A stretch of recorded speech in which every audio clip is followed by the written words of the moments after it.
দূর থেকে এই মাজারটা দেখতেছিলাম এই পতাকাগুলোর কারণে। এটার নাম, এত বড় নাম, আমি তো নামই পড়তে পারতেছি না। মঈন, এটার নামটা পড়ো তো একটা একটা করে।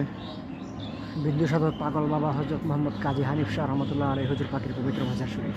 উপরে কার ওটা লিখছে? পিরানি পীর উপরে হলো যেই ওর, যার খলিফা আর কি।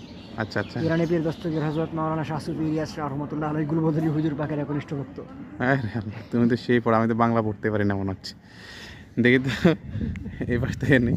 ও মাজারটা ছোট, সিলসিলা আছে নাকি? সিলসিলা কি? শাহজালাল রহমতুল্লাহ আলাইহি যে সিলেটের ওনার সিলসিলা আর কি। ও, বাকি এসব এটা কেমনে বুঝছো? fraud হয়। এটা কেমনে বুঝছো? এই যে শাহজালাল নাম সিলসিলা, কোথায় কোথায় লেখা এটা? এই যে হযরত মাওলানা শাহজালাল শাহ সিলেট দরগা শরীফ, মাওলানা ইমান আলী শাহ, শাহজালাল, হ্যাঁ। হযরত মাওলানা মোহাম্মদ ইলিয়াস শাহ। গুটিয়ানগর মাজার শরীফ, এটা গুটিয়াতে না?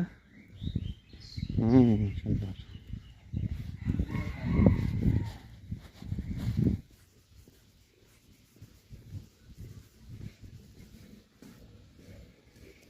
মাজার শরীফের একটা সুন্দর বট গাছ আছে। হ্যাঁ ওই পাখিটা ছিল না, হ্যাঁ, ওটা ওই পাখিটা ওই দিক দিয়ে ছিল। সুন্দর, কিন্তু দূর থেকে এটা দেখা যাচ্ছিল এইভাবে।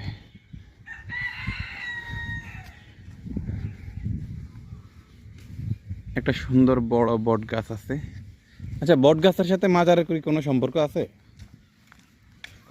জানি না, মাজার অনেক পুরানো, এই কারণে মাজার পুরো লাগানো ছিল। হতে পারে। বেশিরভাগ ক্ষেত্রে দেখি যে হচ্ছে ধরো মাজার টাজারের সাথে একটা বট গাছ থাকে। হ্যাঁ, বট বৃক্ষ। এটার বয়স কত হইতে পারে?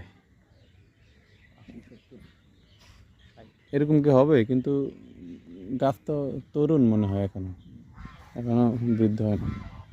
এগুলো আবার কি কাটে দিছে? রাস্তাটা বেশি বড় না হয়। এটা কাটে দেওয়া তো ঠিক না। বট গাছে কিন্তু এগুলাই মেইন।